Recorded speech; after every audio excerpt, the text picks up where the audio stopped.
What's up, guys? Welcome back to Blondes Building Equity. We have an amazing guest this week. He has built a $40 million real estate portfolio with all other people's money. A lot of you guys always wonder, how can I get big in real estate? You have to have your own money. And today, I'm sure we're going to learn a lot of things because he didn't use any of his own money. So he also has almost 2 million followers on TikTok. I'm one of his TikTok followers. I love his content. Hopefully after this episode, you guys will be too. But I just wanted to introduce our friend Sam. Hey, how's it going? Welcome. I'm glad to be here. Thank you for coming on. I'm so excited to hear your story and ask you some good questions. I can't wait to learn more from you. Yep, great. We'll take this wherever you want to take it. Well, go ahead and tell the audience a little bit about yourself. Give us a little 5-second summary about who you are, how you got started. Yeah, for sure. So I like to kind of say I'm about as normal as it gets. From the Midwest, my mom was a teacher, my dad was an engineer, and I've been able to do some pretty cool things so far in real estate. So hopefully it's encouraging for people. Like you said in the beginning, you don't have to come from money to make a lot of money in real estate. As long as you leverage relationships and do it the right way, you can build however much wealth you want, no matter where you started. But real estate's the path that's going to get you there the quickest. Yeah, give us a little bit of background on like your first deal, what got you into it, and like how much it was, how much you put down, how much money you leveraged, just so people can kind of get a realistic idea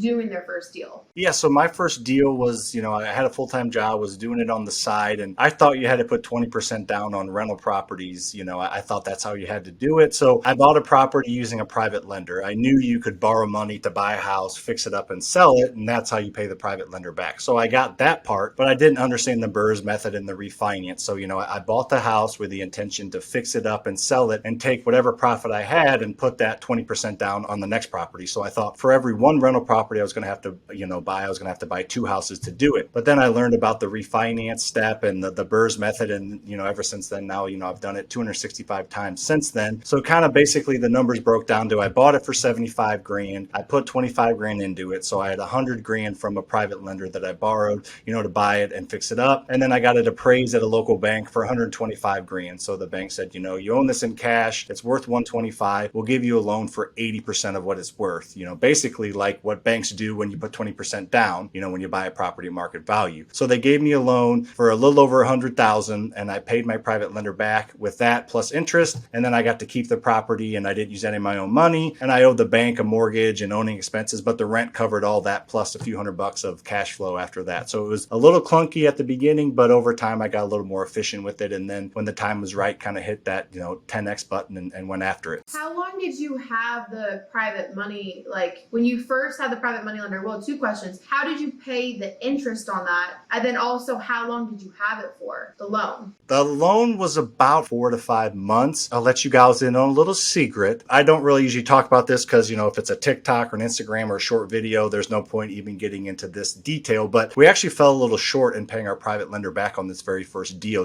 Had it appraised for 130 or 135, that 80% would have been 105 and we'd have paid back our private lender as 100 grand plus, 5 grand of interest, that 8-9% annualized that he was offered. But he was, somebody we got to know over time and we built a relationship with. And that's why I tell everybody, use hard money if you want to, or if that's your only option, but always be finding private money lenders. So we ended up only giving him like $1,000 on top of his initial money back. So he got the initial money back, but he just didn't get all his interest back. And rather than make us dip into our own pockets, which we could have done, he allowed us to roll that into the next deal. And the next deal we learned and got a little bit better and more efficient. And, the next deal we were able to pull out like 7 or 8 grand after the refinance. So that was more than enough to pay back everybody and, paying back on the new loan and the old loan. So just something that shows the power of relational lending and private lenders. So we fell a little short on the first deal, but he still got his money. It just took a little bit longer. That's right. I don't think people talk about that enough. It's not going to always be like a home run your first deal. So you would say that what you learned the most, you didn't make a lot of money. You rolled that into another deal. And like your second deal, is that when you started making money? Yeah, the second deal got better. So all these rental properties that I've bought, we don't really make a ton of money on them. Let's take that very first property, it was worth 125. I owed 100 on it. 7 years later. So today it's worth over 200 and I owe like 60 on it. So that's where you make your money in rental properties, the long-term, the wealth, the equity, none of my own money. And, now it's 145, 150 grand in equity in just 7 years. So that's not life-changing, but do that times 10 properties, times 20 properties, times 100 properties, times 500. And that's where people become multimillionaires and centimillionaires millionaires is through that equity and that passive income that's created. We make our active income on our flips and wholesales. We flip about 300 houses a year here in St. Louis. So that's where our active income comes. But the wealth creation, the long-term generational type, tax-free equity that you can create in rental properties is made over a long period of time. You're not going to accelerate wealth unless you do it, at scale with that process. So you're more focusing on the equity build rather than the passive income, but you do have a lot of units now, it sounds like. So what is your passive income amount per month? Yeah, so it kind of depends on the month and what's going on, but it usually ranges in that $35,000 to $45,000 a month. So nothing crazy, but I also have a big team in-house that manages and does everything. So if I did it myself or if I hired it out maybe a little bit cheaper, it'd probably be more like 60 to 70 grand a month. But it's that 35 to 45 grand a month. And we just had a flood in St. Louis. 20 of our houses had basements in them. One of our apartment complexes had, the basement of it, knocked over all the water heaters and new electric panels. And I didn't even really hear about it. I didn't really know about it. It was just completely passive to me. I don't even go to those the property management company we own. I don't even go to those meetings anymore. So I'm sacrificing a little bit of cash flow for time freedom to grow the flipping company and to grow this education brand. So, people may think 265 doors, only 40 grand a month in cash flow. That's, it's a good amount of money, but it could be more if you're maybe a little more efficient, or maybe it was your full-time job just to manage those properties. So it's kind of a give and take, but it's a good passive income source for me, as well as it's creating a lot of, long-term wealth. Yeah, I think that's a better way to look at it. We've learned a lot, like letting go of control of our business and like realizing you could do more. You just stated like 2 other companies that you're working on. If you spent all your time managing those properties, you couldn't have those other avenues that are probably doing well for you as well. So you said the education. So you have an education platform where you teach people how to invest into real estate? Yeah, I do. And I'm on social media just like you gals, and, giving away as much free information as I can. TikTok, YouTube, Instagram. I got a podcast starting soon, book coming out. Just trying to, honestly, if you lead with, giving and that mindset of abundance, where I'm going to give you everything you need to know pretty much, take it or leave it. Doing that has been great at growing my audience, because I don't dance, don't do anything funky. I'm known on TikTok for walking down the stairs and having words pop up above me. I don't have like a radio voice. I'm not going to do anything creative. I'm not like, oh my gosh, I want to follow him because he's super good looking. Just a normal dude. But the reason I have an audience is because I give away so much really quality, actionable information. I have people almost daily that message me saying, hey, I bought my first house, or hey, I did a flip or got a wholesale or made a connection because of what you told me on your YouTube or Instagram. So it leads with that. And then naturally with that audience grown, people, hey, I would like you to hold my hand. I would like, funding sources. I would like to, have a little bit more. So I do offer a mentorship for those who kind of want that next level beyond what, you can physically give away on social media. Yeah. I want to go back to your first deal, because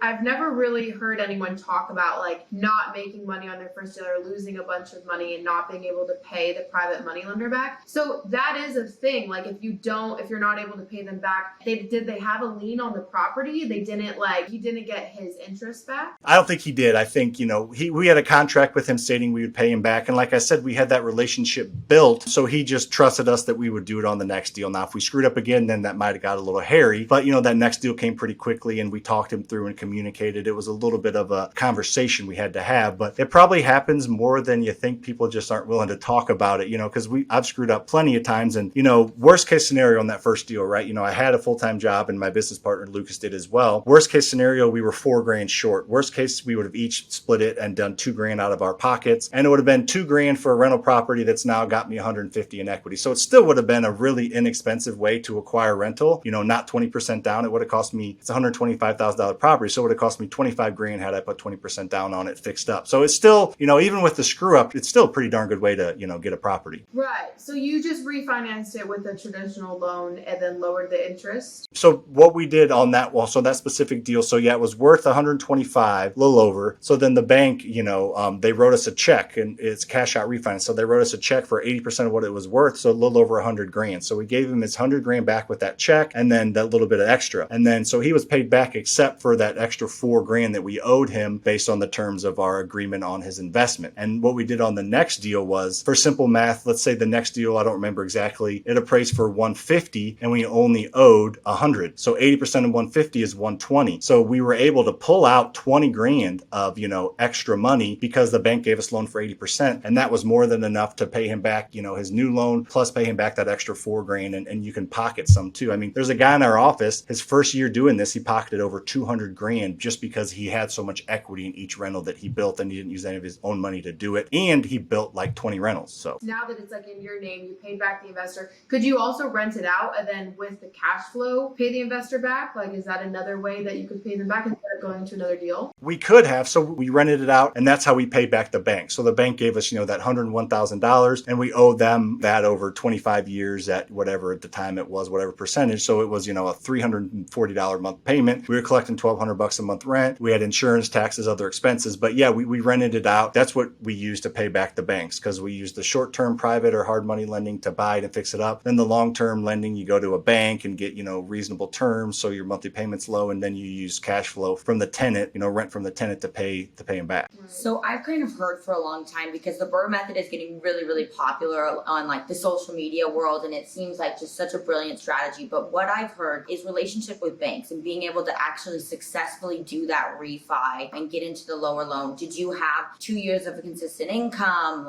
or to be able to get into a conventional loan securely and easily, or was that a difficult process? And now that you've done it 260 times, what do you recommend for someone who's doing it their first time? Yeah, for sure. Great question. I had a full-time job and that's what I suggest everybody doing. I'm not like the jump in, head first into a pool, whether there's water in the bottom or not and figure it out. I had a strategic plan and I had a, full-time job for 7 years until I quit and went full-time real estate. But once I started investing in real estate, it took me 3 years to kind of get to the point where I was ready to go full-time. So I had a full-time job. So that's one of the reasons I suggest people having one is they're bankable. Like you said, in order to refinance at a bank, you do need those 2 years of income. You do need a decent credit score. So I would do it while you have a full-time job on the side. And then once you're comfortable, then make that leap and your relationship's already built with that bank where they're okay with you, not having that W-2 income or that consistent income. And if you don't have that, your options are wholesaling or partnering with somebody that, has that income or that, steady job to make it bankable. And when did you quit your job to go full-time real estate investing? 2018. So started investing around 2015 and quit my job in 2018. So, I had for built 3 up. years you were investing while you had a full-time job? Mm-hmm. How did you manage that? Did you have a project manager, contractor? How did you offset the workload? Yeah, so me and my business partner Lucas kind of divided and conquered a lot of it. We did hire some things out, a project manager. We had a part-time property manager. So we basically were just trying to get as many connections and do as many deals as we could before we made that leap. So,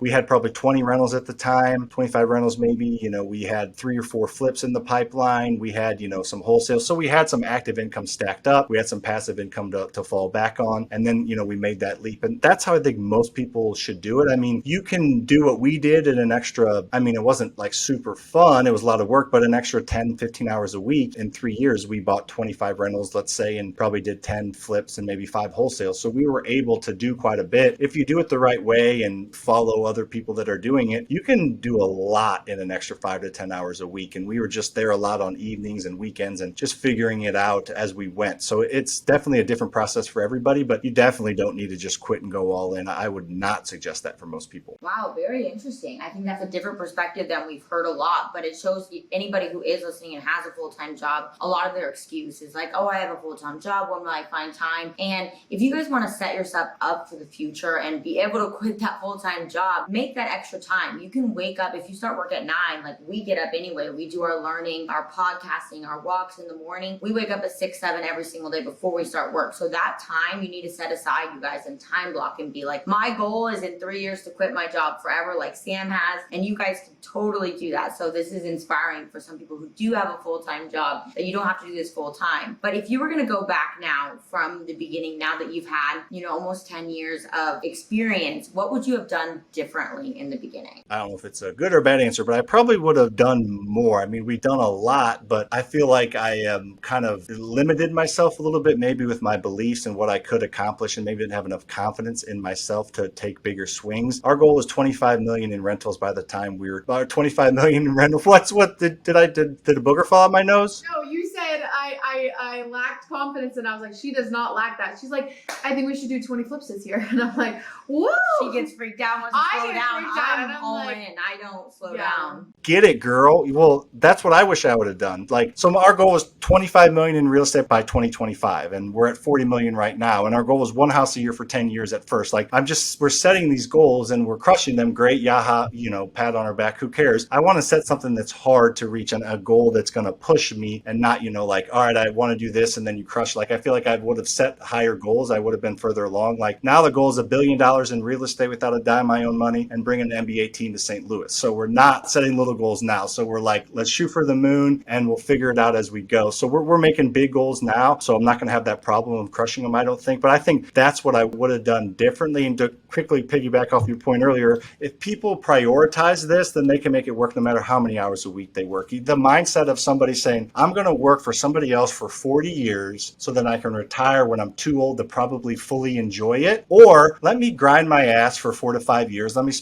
grind my ass. Maybe that's not the best word. That there's different images pop into my head. But anyways, grind your ass off. Well, that's not good either. Anyways, work hard for a few years, for just 3 or 4 years. Work an extra 10 hours a week. Work an extra 20 hours this week, 5 hours this week. Just grind for a while. And then you can enjoy the next 40 and do whatever you want, whenever you want. You don't have to I'm working for somebody else, so I'm just on this, conveyor belt until I retire. You just prioritize it, work a little bit harder, and just think of it as, I don't want to work for somebody else until I'm 65. Just put in some extra time now, and then you'll be able to, retire in 5 or less. So realistically, how you put in 10 to 15 hours a week, and when did you put in that time? Like on the weekends? How did you have 15 hours a week to dedicate to that? Because that's a lot of time. Yeah, I would say weekends, mainly evenings. A lot of people, may shock some people, but a lot of people, dilly-dally at work a little bit, or, screw off or work from home and, aren't efficient. You work 7, 8 hours a day, an hour or two a day, extra, not every single day, but some days 2 hours breaking down deals in the evening, drinking the Tito's, on the back porch, and the next day you don't feel like doing it. The weekend, go and look at a property, spend 4 or 5 hours. It just kind of organically, there wasn't a set schedule. Whenever I had time, I did. I didn't have kids yet. I have a 6-year-old and a 4-month-old now. So that helped when I got started, that I didn't have kids. And so that kind of helped. And then having a business partner, you guys are business partners. Lucas and I were business partners. Having him, sometimes he had more time than I did. Sometimes I did. So having that person 1 + 1 = 3 kind of thing really makes a difference in my opinion. We talk so often.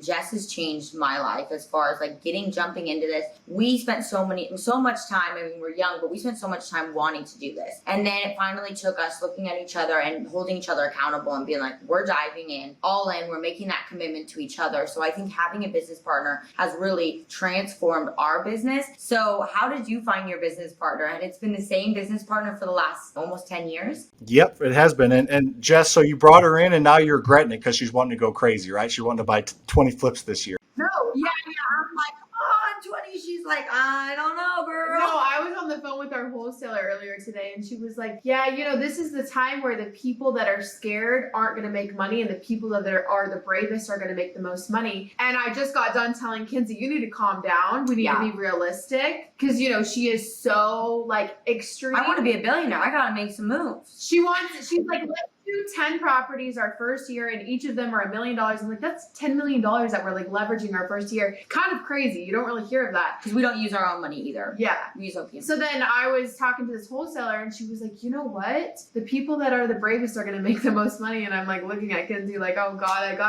I gotta be brave with her.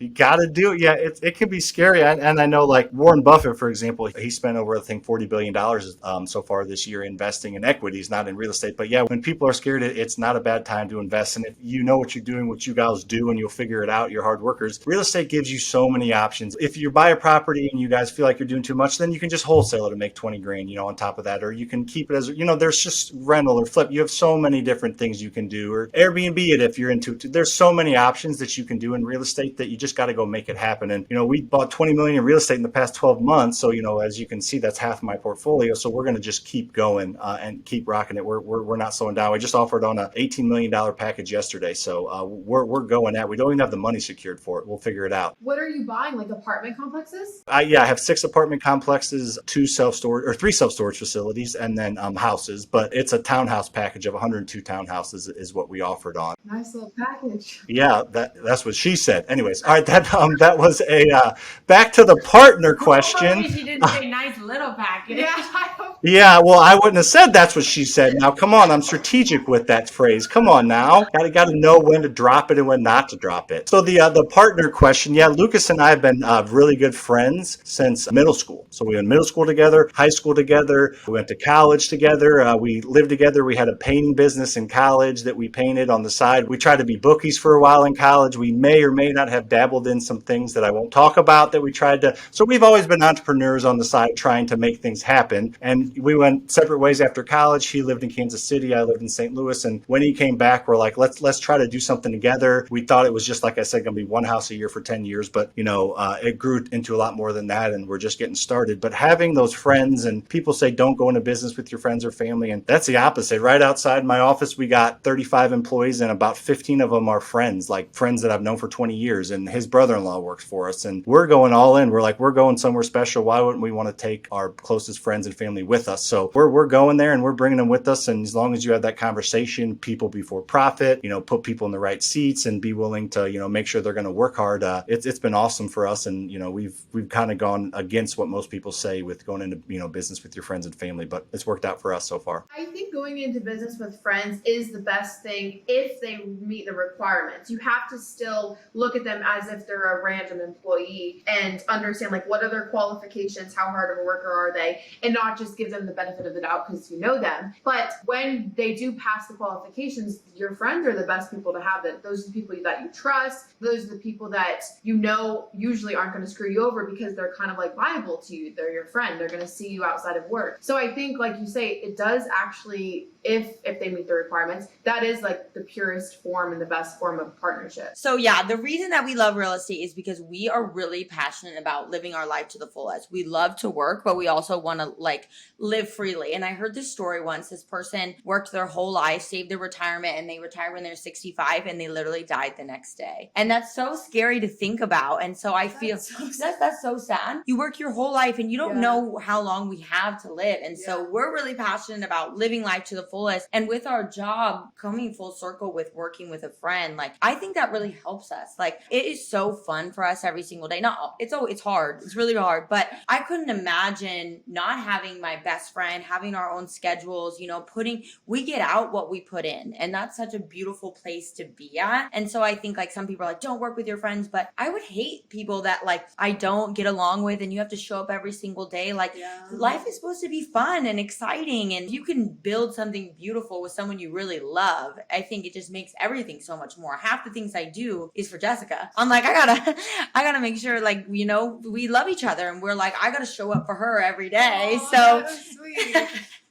Do you guys need a minute? I mean, I can get a tissue. That's very sweet. Let's mute this and let you guys hug it out. No, I agree with everything you said, Kinsey. I'm in the same boat. Why wouldn't you want to create wealth and freedom and control with, people that you love the most? That's part of it. It's no fun making money or doing whatever on your own. You want to do it with other people and help bring other people up with you and impact people positively inside your community and outside your community, and your community being your closest friends and family. I'm with you. Yeah, and I also see people who do spend their whole life working really, really hard, and then when they do make those achievements, they didn't have any connections. They don't have that people to share with. And anything that I've ever experienced as far as achievement in life, it was always so much more fun to share and to look at that person. So I imagine our future when we have our $1 billion portfolio, being able to share that, with us and our future families, it's going to mean so much more than me just being yep, I did that, I want to stand on stage next to her and help teach other women and teach other people to invest into real estate. So if you guys do have a friend that you guys can get involved with, make sure they're as motivated and as intelligent as you. I think those things are really important because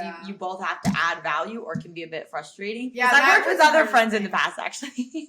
Yeah. But yeah, no, I think it's really hard to find someone like that. But I think being open to that and understanding, okay, within my circle right now, who has the same kind of vision and work ethic as me Mm-hmm. and aligning with them. I mean, you're going to have to test a few people out. It's not going to be like a fit right away. It's like dating, it's a numbers game. For sure. There's not an app you can swipe though to find a business partner, but There should be.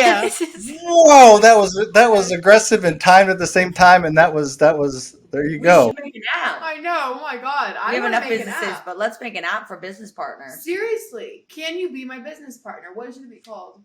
Yeah, I think it's important to have a business partner that you know and trust and all that kind of stuff. But when you're like bring people on your team and employees, what's been really cool for us is we're growing multiple businesses and trying to scale them to massive levels. So no matter what your friends' strengths or weaknesses are, you can find a spot for them eventually. Like we've kind of slowly been hiring our friends over the past couple of years, and a couple of friends there's not a spot for. So we're not just going to hire them because they're our friends. But as we grow our businesses, there eventually will be a spot for them and bringing them in at the right time. So that's been pretty key for us is, bringing them in at the right time and having that expectation set that, work hard, we'll figure this out together. I can teach you any skill or you can learn any skill, but that cultural fit and that, what we look for in our culture and our core values, your friends have those. So, that's, it's a lot easier to find somebody that you can teach to them that has your core values. What do you look for when you're hiring someone? Like, what's the number one quality you look for? A core value fit, culture fit. They're, have that mindset of abundance and they're not going to try to, kick and claw and scratch and take somebody out of a deal or, they're just willing to know that there's enough out there for everybody. They're going to work hard and, we'll teach them a skill. We have them take a little personality assessment. We're not going to try to make an accountant a salesperson or a salesperson accountant, but, if they have a general set of skills, we'll figure out a role for you and we'll help teach you and bring you up there. But we're not going to, hire you just to hire you. You got to have a cultural fit. And that's where it's kind of scary when you just meet somebody on Indeed. You don't know if they're really who they are, who they say they are, kind of thing. Wow. So where do you get those tests at to test someone's like personality? There's a few different ones. So there's like the DISC profile is one that, there's the personality index. There's a decent amount of them out there that basically somebody answers, 30 to 60 questions and it says, they're motivated by this, their skill set is this, they're extroverted, they're introverted, they'd be best suited in this. So and I can send you all some links after this, but that's the best way to take either somebody you don't know what their skill set is, that you don't know at all, or somebody that you do know. We've had so many people take it and be like, all right, or love you and love this personality profile index. I think you'd be great, but we don't have a spot for you. We'll call you when we do, kind of thing. So it's been a great way to kind of build a bench for us. Wow, I love that. And so kind of a little segue, but so you talking about work before, you were working 65 hours a week when you had a job because you were making 15 hours a week extra. So at now where you're at, now that you have $40 million worth of real estate, what is your work week like? Do you still work 65 hours a week? Do you work less? Do you have a work-life balance? Jess, put on earmuffs right now. So no, I'm kidding. Yeah, so I'm a crazy ass socio. Like I'm a psycho. Like I love to work and grind and build wealth. So I would like to go vacation more. I would like to play golf more, but I love my family and I love building and creating wealth and scaling and growing and being challenged. So I work 60, 70, 80 hours a week. I spend time with my family, but when I come to work or when like they're asleep or, I get up early or sleep later, like I'm working. I'm not going to be watching a Netflix show. I'm not going to be trying to work on my golf game. I'm not going to be, trying to just screw around on TikTok and see who's going to show their butt next or whatever. I'm just literally, I get so much joy and fulfillment outside my family, joy and fulfillment from like creating companies and growing wealth. That's more fun for me than golfing, than going on vacation, than whatever it is. So I'm crazy. I don't know I know that's not super normal, but I get as much joy as somebody going to Italy and drinking wine on the beach. I get that much joy creating a company and growing it, and good or bad, it'll be good in the long run, I think. But yeah, so I'm family and work, and I love both of them to death. And I'll spend, however much time I can with my family and the other 60, 70, 80 hours growing and creating wealth. So that's my answer. I didn't need earmuffs for that. Well, I was calling myself a sociopath. We work the same. We work both. Yeah. No, I wasn't saying because you don't work. I was just. I would say we're equal in our work ethic. We're both like we used to be workaholics where we didn't have friends. All we did was work. I mean, she had more friends than me, but like I really didn't have any friends. All I did was work. And then we realized like it's not, you get to the top and it's like lonely up there because you didn't prioritize anyone in the meantime. So we're trying to find, a work-life balance nowadays only because like we're 25. Like we can be billionaires in 10 years from now and still be 35. So we need to like, still have fun fun and, go to Italy Yeah. and drink that wine and do things that still like fill like our young soul. But I think like to your point, I can picture us when we're like 35, 36, like have at conventions and speaking. That is going to be so fulfilling for us that we're probably going to want to do that a lot. Yeah. But right now it's like a really hard phase. Yeah. Yeah, the earmuffs weren't like you listen and you. I was just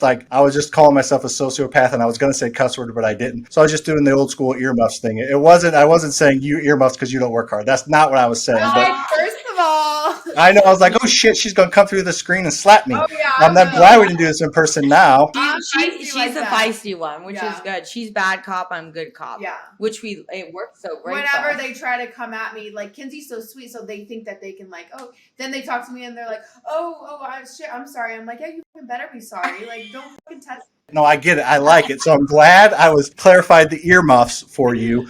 Yeah, I think you guys are going to love like just the impact that you can create what you already do, but like seeing people do what you do and teaching them and seeing them create a life for themselves. And, one of my students was in Hawaii living there and he moved to St. Louis just to invest here. And now he's on the team and he moved his whole family here from Hawaii. But anyway, so just that like impact that you can create and that you guys already do and will create, it's addicting, helping people. It sounds corny, but it is. So yeah, but I like that you younger than me. And so you can, you got started early. So you can, maybe do those more enjoyment things. So yeah.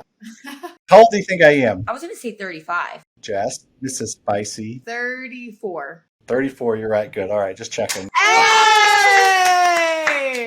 Well, we were both really close though. I was gonna say 32 to flatter you, but I knew you were probably 34. Like in my head, I was like, he's 34. But you're so young. But you look really, really young, but I just assumed from your story and your accomplishments, like that's where I gauged your age. So kind of now, I mean, yeah, that's insane to own $40 million worth of real estate at 34 years old. So where do you kind of see, what's your 10-year goal right now? You said you like to shoot for the stars and think really big. So where are you and Lucas headed right now? Where's your big dream? The big dream, and I don't know if it's 10 or 15 or 20 years, is going to be that, the NBA team in St. Louis, that's just a tangible way. So St. Louis isn't super exciting like LA, right? It's not the most exciting city, but it's a great city to invest. Cardinals. We got the Cardinals. We got some cool stuff. Not a lot of cool shit, but we got a few cool things. But the goal is to help St. Louis, right? We could move or do this or that. But if we bring an NBA team to St. Louis, that means we will have obviously made a lot of money. That will mean we have made connections with, the city. That means we will be bringing jobs to St. Louis. We'll be connecting with people in the NBA. So like all the boxes will be checked. St. Louis will be a more desirable city. NBA won't come unless it's a desirable,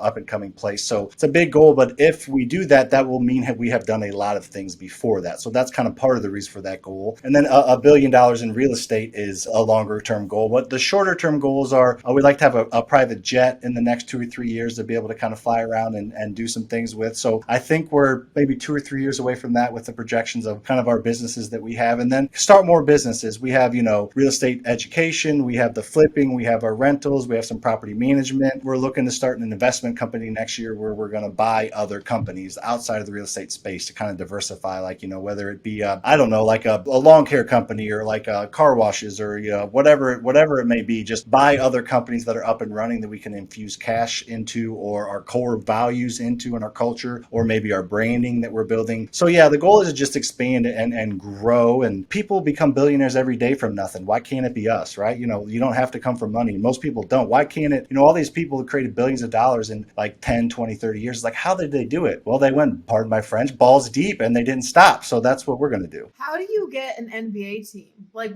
how does that even work? I don't know, Jess. We're going to figure it out. I don't know. I don't know yet. Social media will help with that, I think. Are you allowed to just create a new NBA team? Well, no, I mean, you'd have to like get the NBA involved. You'd have to, court them, and could they do expansions every once in a while? And I think they're going to expand back up to Seattle and Vegas maybe in the next couple of years. So it's way more desirable cities, and who knows what the NBA will look like in 20 years or 15 years if we can pull it off. I don't really know how to work, but it's going to have to be, we're going to have to connect and get approved. And it'll be this whole process, but it'll be exciting. It'll be fun, and I think social media is going to play a huge part in that. I just started social media like a year year and a half, 2 years ago. And as it grows and it's been me and my phone. And as I hire things out and bring people on, I think I'll be able to create better content. And I also think I'll be able to, have people buy the team with me. It's an expansion team. There's no fans. So, if I offer up, 10% ownership to the next 500 people that give me 250 grand on social media, in 10 or 20 years, then people around the country will have a small ownership. If you're in LA and, your buddy's dad owns, 0.005% of this St. Louis Archers basketball team, you're going to be a fan of that team. And it's a way to raise some money for it as well. So I think social media is going to play a huge part in all my businesses going forward. And that's kind of why I've been focusing on it for a couple of years now. I did date a guy that owns the Chargers, and that was really enticing.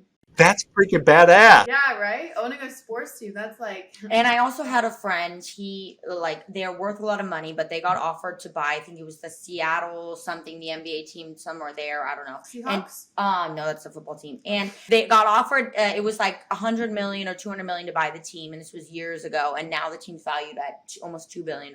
And so he said, obviously he's been able to build this career of how he's worth $150 million, but he's like, this would have been the biggest opportunity of my life. And I was like, oh, I don't know. So there's also a lot of money to be made in franchises in the sports team. So another business avenue. But something I will say that I love about you so far is that when she asked that question, and I think that when people ask us what do you need to get involved in real estate, genuinely deep down inside for me, you just need absolute, it doesn't matter what it is, I'm going to achieve it. So for you, this NBA team, you're like, I don't know, but I'll figure it out along the way. There's no set plan to make it in real estate, but you figure it out along the way. So I think the only thing that you need is to know that you're going to go do it. Just set that goal and say, you know what, I'm going to figure it out every single day, but I'm going to go do this. And so I love that you're like, well, that is the goal and you're going to figure it out. And I already know I'm going to call you in 10 years and be like, hey, we need tickets to the St. Louis, whatever their name is. The Archers, because the arch and the basketball shot and the basketball will be the arch. I want tickets to the St. Louis, whatever. We're going to own it too, by the way. Yeah, perfect.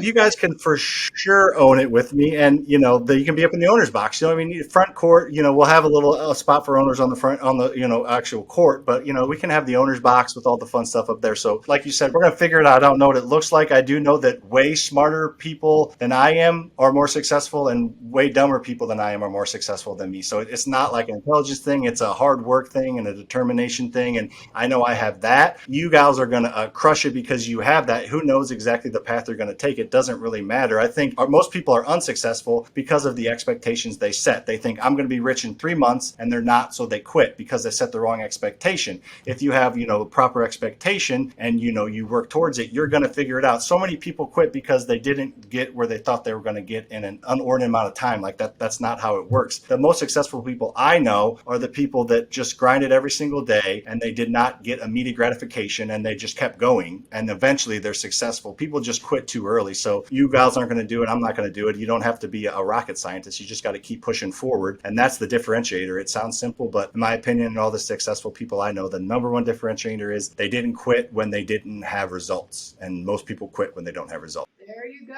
love that. And it's hard. People see on social media now, get rich quick and do all, it sounds so fun and easy when we talk about it in a 15-second TikTok, but every day is hard. And, that's what she said. I tried to sneak it in earlier, but I wish every day was hard. But unfortunately, we work a lot. Hey, priorities, right? There's always time for everything. Look at her getting out of camera. What is she doing out of camera? I don't even want to know. So how did you meet your wife? What was it like? How did you know she was the one? We actually went to high school together, and we didn't really know each other. We kind of hung out in different crowds, and we went to school, college separately, and then we went to high school together, so we lived near each other. And so over our summer before our senior year, we kind of met and rekindled, met at a bonfire, and then, she wouldn't leave me alone, texting me, calling me, so I finally took her out on a date. No, I'm kidding. That didn't happen. Oh, I'm like, wow, let's go, girl. She knew what she wanted. No, that's a joke. That was a joke. I reached out to her, actually. Yeah, we just started kind of dating in the end of college, and then just 2012, we got married. So wow, and she's a roll dog, because I know how hard it probably is to support you while you're building this empire. And so I think a lot of people don't see the back end. And we always say, as women, it's kind of hard for us, I think. I need a stay-at-home wife. I think that would probably work best for us. I would love a hug and a home-cooked meal when I get home from work. But I see a lot of women, some of my friends who are women who support a really like successful man. It's a lot of work behind the scenes, like what they don't see to like, you know, take care of your kids and support you and be your rock when you're going through these hard times. So I'm sure your wife is an absolute star too. But you're not gay though. You want a husband. I want a husband, but I think they could be a stay-at-home husband. There you go. Or you can have a husband and then a stay-at-home, polygamy things they do, whatever. Sister wife. That's it. You can have a sister wife that you can go home and I hug. would see that for Yeah, you. because I don't really want to hook up with her, but I think that It's not you. It's the husband. You don't have to hook up with her. It's a well, I sister can't wife. pay the bills and he gets to dibble dabble.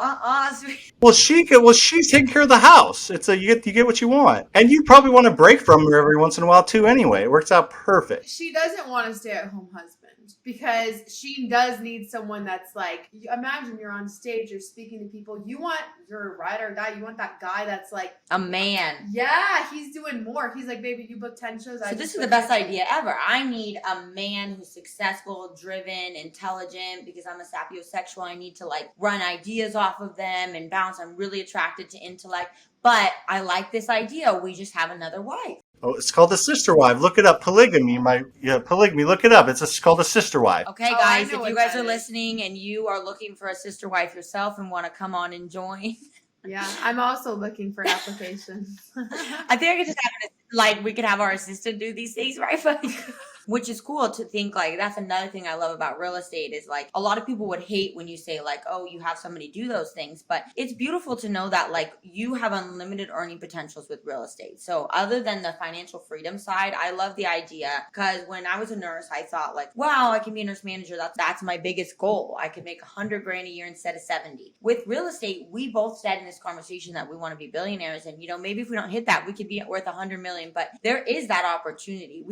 That's really realistic. So we have unlimited earning potentials that, if we want those luxuries in life, we can have those. So some people might be motivated by that. Some people don't really love the idea of like having help, but when you work really hard, you can have those things as well, which for us is super exciting. I love the idea that like whatever I put in, I get out. I'm not just going to 40 hours a week and going to get the same paycheck every single week. It's going to be a new goal every month and new financial goals and new like, wow, I'm so excited because now I can hire someone that can cook and like help me have my healthy meals, which is something that I would really love to have. This one, man. I do have that. She has a lot of the stuff that she wants, but that's good. That's good. That's a good start. The sky's the limit from here, Kinsey. You got it. Not everything though, but yeah, I have a kind of boyfriend. I got my meals. She does. She really does. But she has worked hard. I mean, it's been like 5 years of working hard that you have gotten to the point where you're like, okay, I can have my meals, have my boyfriend. Which is another thing that I respect about you a lot is that your commitment to social media. And I think a lot of people don't give a lot of respect to creators and they don't realize how much self-motivation and how much you're an entrepreneur. Yeah. Nobody's telling you to post every single day. Nobody's telling you to follow the trends, to study the algorithm. It really is, it takes a lot, and it takes a lot of learning curve and being confident enough to post and just being consistent. So I respect that a lot about you. I love your content. I'm sure you put a lot of thought into it as well, and you post all the time. So that's it. If everybody has the opportunity to post on TikTok. It's not like it was just like given to you, and you started from nothing and you built almost 2 million followers. That's super, that's amazing. Yeah, I appreciate that. Yeah, it's a lot, but it's like crazy earmuff sociopath thing is just doing it every single day, and it takes some time and effort and energy. But luckily, I had other businesses because this has been my focus for a couple of years now. But my other businesses, more than supported my income or lifestyle. So being able to focus on the social media thing, which isn't immediately monetizable, now it is, but it wasn't for a while there. With now I have a lead in that people can pay me to get more help. But yeah, it's been a long journey, but it's so valuable. Having eyeballs and you tell them where to go and what direction to do, or to spend money or do this, that's invaluable. It's just going to become more and more valuable. I think 99% of people on social media still just consume. There's only 1% create. So it takes some courage to get started, but once you get the ball rolling, the opportunities that having a loyal audience provides is crazy. The things you can do with it and the amount of impact and people you can help. So yeah, I think it's just going to continue to be more and more powerful. We'll kind of end on this note. When someone's first starting in real estate, what's the biggest advice you would give to them? If you could go back, what would you do differently? The very first step when they're first jumping into it. The very first step, the very first thing I would tell people is they need to connect with their local community. That's the number one thing to do. Obviously, follow you guys' podcast, follow you on social media, follow me. But realistically, the first thing you need to do is connect with your local community. You need to join your local Facebook groups. You need to go to your local meetups, because that's where you're going to meet contractors and real estate agents and wholesalers and bankers and private money lenders and hard money lenders and insurance agent and lawyers. Like, everybody you need to meet meets in one place, or either virtually online or in person in most big cities. So you go there. If you're an introvert, don't talk to anybody the first time, go back the second time, talk to two people. If you're, everybody look at me, just go and jump on stage. But you just need to go meet people, because those connections you build are going to people you buy and sell to, and people that are going to be your mentors, people that are going to, you're just going to work with. I still work with people that I met at my very first meetup, and now we host one in St. Louis, and there's 250 to 300 people that come every single month, and people buy houses there, they sell houses there. People stand up on stage, and at the beginning they say, we let people come up and say, hey, I have a house I'm looking to sell, it's here, and hey, I'm looking to buy a house, or hey, I have money to lend, or I'm a contractor. So everybody you need to meet, immediately your Rolodex is upped when you go to your meetup. So that's the first thing. Second thing is, just get a basis of knowledge by following other people on social media, and kind of learn from people that are actually doing it, not people that kind of used to do it. Wow, I love that. There you go. If someone wants to start, honestly, Google is a really good place to start. Google real estate meetups and go to your first meetup, because I think that's the best advice you could ever give anyone. We've learned so much from the real estate community, and I feel like the real estate community is so kind. Everybody is like, everybody wants to help. wants to network and wants to meet. So there's so many meetups. Literally, just go to meetup.com. Yeah. And also, if you can go to like a conference, the conference that we went to, it was a women's conference. This really changed the trajectory for us, because it really got us motivated, and really we got us started and got us introduced to people. So if you guys can go to a conference, go to a meetup, I know sometimes they're expensive, but put yourself out there and make a decision in your mind. Say, today, I'm now a real estate investor, and I'm going to go to these meetups, even if you haven't started. Being a real estate investor is really just like a mindset and making that decision. Something that stood out to us at the conference, we were talking to this lady that, God bless her soul, she didn't know very much. She wasn't super smart. She didn't know very much. And she was like, I just gave, $500,000 to this girl. She was a private money lender. Yeah. And in that moment, we realized how easy it was to get raise money from people. We're like, she doesn't even know what type of house this She doesn't have a lien on the property. Nothing. She's like, she's going to give me 10% she's like, return. She said she's going to give me 10%. So I gave her my 500. We're like, what? Do you even know what she did with it? So in that moment, we really realized it's not that hard to raise money. And that's people's limiting beliefs, is like, I don't want to start because I don't have the money. I promise you, it's not that hard to raise money. Like, we raised it within a week. So everybody wants to make money on their money. Yeah. Love it. I agree. There's way more money out there than there are deals. You just got to find the money, and while you're find deals and wholesale them if you don't have the money lined up yet. Just find deals and find money, and whatever you got at the time, just to make it work. There you go. Well, we appreciate you so much, and we're so inspired by you, and we love doing these podcasts, because every time we leave them, we have our little powwow session afterwards, and it just gets us more motivated and more inspired hearing someone like you start from nothing and now has this huge portfolio. So we want to thank you. And also, I want to ask, where would you direct people if they want to follow you? Do you have any courses that they can take? Yeah, I would say just follow me on, TikTok, YouTube, Instagram, whatever is your favorite. You can follow me on all three if you want, but if you have one you're more active, just follow me there. Message me on Instagram. I'll, answer your question. I'm still the one that answers the questions. I should probably hire that out, but right now I'm still the one that answers the DMs. So send me a message on Instagram, and I will, answer your question or point you in direction. I do have a mentorship, but don't worry about that right now. Just follow my socials. Make sure you like what you hear, and then if you're interested in the mentorship, hit me up. Amazing. And we'll include his links below so that you guys can find all of his socials. He's really active on TikTok, and you can learn a lot on his TikTok. And I love TikTok now because it's very short form. So if you have a short attention span, which is all of the world, I think these days, you can get so much out of a minute video. Yeah. So go check out you guys his TikTok, his Instagram, and go send him a message. So thank you so much, Sam, for coming on. If you ever need anything from us, let us know. But this was so excellent. Thank you so much. Yes, thank you.